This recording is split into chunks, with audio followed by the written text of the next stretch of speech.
ये कहानी है एक राजा और उसकी दो बेटियों की। राजा की दो बेटियां थी। अब राजा को उन दोनों की शादी की फिक्र हो रही थी। पर एक दिन राजा के दिल में एक बहुत ही अजीब सा ख्याल आता है। राजा सोचता है कि वो अपनी दोनों बेटियों से पूछे कि वो दोनों उससे कितना प्यार करती हैं। तो राजा ने अपनी बेटियों से पूछा। ये है राजा की बड़ी बेटी मीरा, जो बहुत ही ज़्यादा चालाक और तेज़ दिमाग की। वो हर सवाल का जवाब बहुत ही चालाकी से देती थी।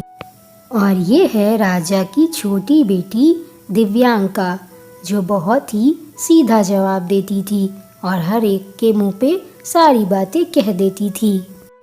पहले राजा ने अपनी बड़ी बेटी मीरा से पूछा। मीरा बेटी, बताओ कि तुम मुझसे कितना प्यार करती हो। पिताजी, ये भी कोई पूछने की बात है। मैं आपसे इतना प्यार करती हूँ कि मैं आपके बिना रह नहीं सकती, और समंदर में जितना पानी है मैं उससे ज़्यादा आपसे प्यार करती हूँ। राजा को मीरा का ये जवाब बहुत अच्छा लगा। उसे सुनकर वो बहुत खुश हुआ।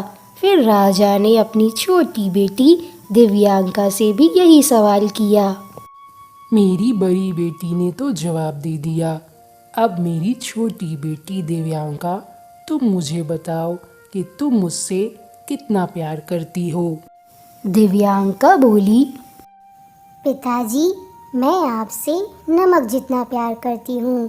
जितना नमक खाने में ज़रूरी होता है, उतने ही आप मेरे लिए ज़रूरी हो। राजा को दिव्यांका की बात सुनकर बहुत गुस्सा आया। राजा ने सोचा कि दिव्यांका उनका मजाक बना रही है। वो उनकी साधारण नमक से तुलना कर रही है। दिव्यांका, तुम हमारा अपमान कर रही हो। तुम मेरी तुलना एक साधारण नमक से कर रही हो, जिसका कोई मोल नहीं होता।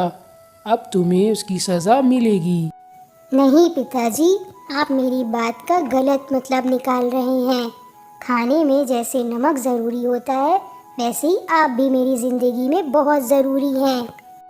पर राजा दिव्यांका की कोई बात नहीं सुनते और गुस्से में आकर अपने कमरे में बैठ जाते हैं और सोचते हैं कि अब वो अपनी दोनों बेटियों की शादी जल्द ही करा देंगे। कुछ दिन ऐसे ही बीतने के बाद राजा अपनी दोनों बेटियों की शादी करा देते हैं।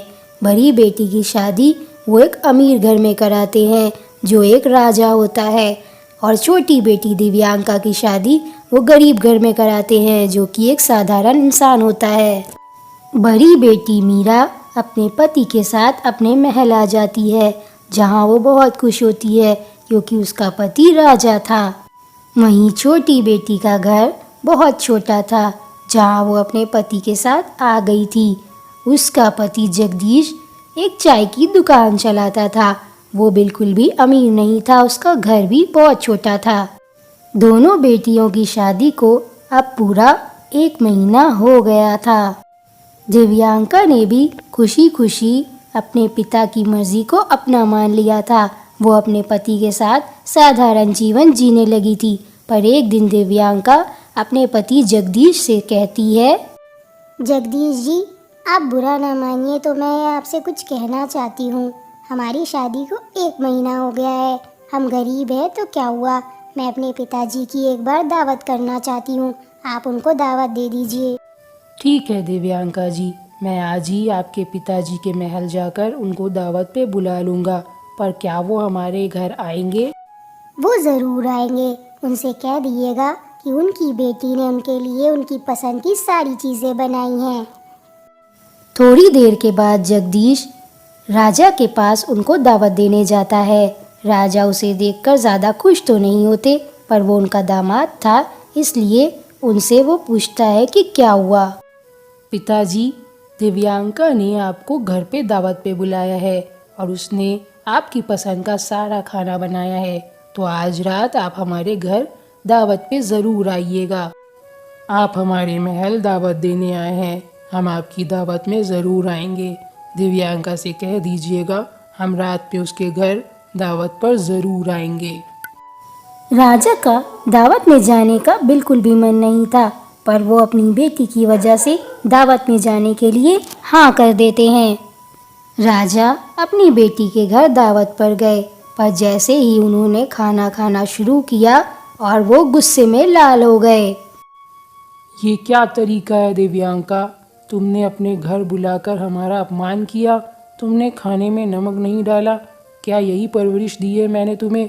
किस जन्म का बदला ले रही हो तुम मुझसे? पिताजी, मैंने क्या गलत किया है? मैंने खाने में सिर्फ नमक ही तो नहीं डाला है, और आप ही तो कहते हैं नमक एक साधारण चीज़ है। मैं यही तो साबित करना चाहती थी कि जब मैंने आपसे कहा कि मैं नमक के जितना आपसे प्यार करती हूँ तो आपको गुस्सा आया। आज खाने में नमक ना होने की वजह से आप फिर से मुझ पर गुस्सा कर रहे हैं। पिताजी, मैं यही बात आपको उस दिन भी समझाना चाह रही थी कि जिस तरह खाने में नमक ज़रूरी होता है, उसी तरह आप मेरे जीवन में बहुत ज़रूरी है, और मैं आपको नमक जितना प्यार करती हूँ।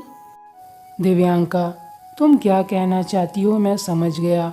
मुझे माफ़ कर दो, मुझे मेरी गलती का एहसास है। मैं तुम दोनों से माफ़ी मांगता हूँ। फिर दिव्यांका ने खाने में अच्छी तरीके से नमक मिला दिया और फिर राजा ने वो खाना खा लिया।